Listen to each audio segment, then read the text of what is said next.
Hey, what's going on, you guys? My name is Rage, and we are back today to talk about Old Man Logan and how powerful the newest legendary character in Marvel Strike Force is. Now, guys, if you haven't already checked out my earlier videos too, there's actually a great kind of workaround exploit right now where you can unlock this amazing character even without Out of Time or Cabal being built up or actually unlocked on your account. What you can actually do is go through the higher difficulty, activate some packs, finish the first node with some of your best characters in your roster, and boom, you can actually get his unlock right away. So I'll link that below if you guys just need one for reference, but I was able to do it personally with a Gear Tier 15, Gear Tier 16 Spire Society, and it's crazy because I don't know if the developers intended this, but I mean, it's just a great value add for the community to be able to unlock such a powerful character, completely free to play, and as well accessible to the majority of the community. Even if you're newer to the game within the last month or two, you're going to be getting access to this awesome character through this method. Now, if you guys were able to unlock Old Man Logan here, completely free to play like myself, again, going through the event and getting that initial milestone here, you're actually going to get the upgrade token that's going to take Old Man Logan actually to level 50, Gear Tier 5. But what we're going to be doing today, guys, is we're going to be taking a look at why this character is so powerful right now, why he's such a meta changer in the game, and where does his value lie in the future because of how game breaking he potentially is given his unique kit and synergy with the rest of the Mercs for Money team. Definitely a must-have character, guys. So first and foremost, Wasteland Strike is his basic ability, and the reason why this ability is so good is because of the fact that right here, he's going to be attacking the primary target there for percentage damage in addition to Drain plus Disruption. So already you know there's going to be likely some value there if you're bringing this character up into Dark Dimension. Also, he has this unique mechanic called Claws Out where he does unleash his claws after a set ability unlocks it. And instead, there's going to be some additional bonuses, right? So, for example, this basic, if he has his claws out, he's going to be attacking for more piercing damage and drain, plus a disruption for 1 turn and 2 bleeds. It also does fill up his speed bar, and we'll talk more about this later in terms of his mechanic, but just something to be mindful of there.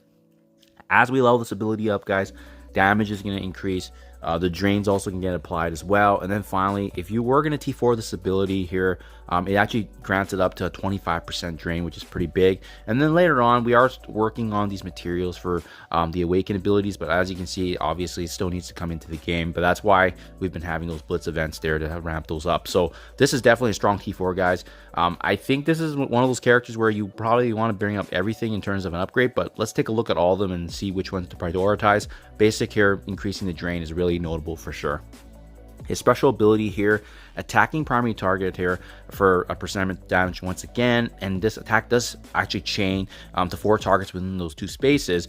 Once again, if he has the Claws Up mechanic, he's going to be attacking for piercing, and it rebounds actually to 7 targets within the 2 spaces once again for more piercing. And similar to the basic ability, this does actually apply bleed. There's going to be death proof, immunity, and safeguard getting applied. In addition, also granting ultimate ability energy for himself, because you'll see with his ultimate it does cost quite a bit more. So obviously this one having a cheap special and costing 4 is gonna build that back up. This attack also has a 1000% extra focus against chargeable protector enemies. So obviously this is a direct call out to Black Knight, guys. This is why Old Man Logan can be such a direct counter to Black Knight in Arena, and hence why he's a meta changer, right? Especially when we saw Black Knight countering Super Scroll. Well, now we got Old Man Logan countering Black Knight. Ultimate ability, still the best. So with this one, this is actually how he's going to be gaining the Claws Out mechanic. So you definitely want to get his ultimate as soon as possible, hence why the special generates energy and the rest of his team, right? This ability also does clear barrier on all enemies, attacking all enemies for piercing damage, in addition to 100% drain, flipping all the positive effects into negatives, applying the 2 bleeds for 2 turns and defense down for 2 turns. In addition to that, the ability block also getting applied to the enemy with the highest damage. Leveling this ability up, guys, there's going to be drain mechanic, flipping the positives and the negatives, defense down, the barrier on all enemies, generating the special ability energy for himself. In addition to that, also having disruption and trauma for 2 turns across all the enemies, guys. This is absolutely massive ultimate ability there, and me being able to completely shred the opponent's defenses. This is a must-have. And sorry guys, I just realized I missed actually the T4 here on the special. So we go back here to the special. What I like about this ability is that he is going to be gaining that stun mechanic here, in addition to the additional bleeds and rebounding. So obviously really notable. His special, very similar to his ultimate, actually also flipping positives into negatives on the primary and secondary targets. But what's cool about this special ability is that he gains the revive once mechanic.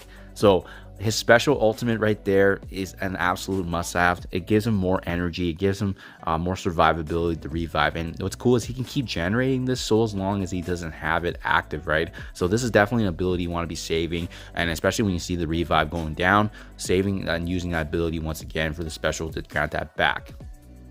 Last but not least, guys, better with age is his passive ability. So you can see when this character is above that 50% threshold, stunts can't be applied. And in addition to that, Logan's speed can't be reduced. On turn, he's going to be clearing all negatives into actual heal for himself. So this obviously gets stacked up per negative effect removed. Also on top of that, he's gaining speed bar every time he's actually getting attacked as well. So pretty notable, guys. Any enemy having bleed, he's going to be lowering their target damage by 30%. However, it doesn't stack offense down, something to be mindful of there. That character's resistance also gets reduced. Heal block can't be applied to himself or Murph for money allies. So this is going to be a natural protection against that detrimental heal block. And then finally, he's also granting all the allies additional speed, right? The assist chance, focus, additional damage, Murph for money also granting. So Logan's absolutely a must-have for a Murph for money team because of the value he's bringing in.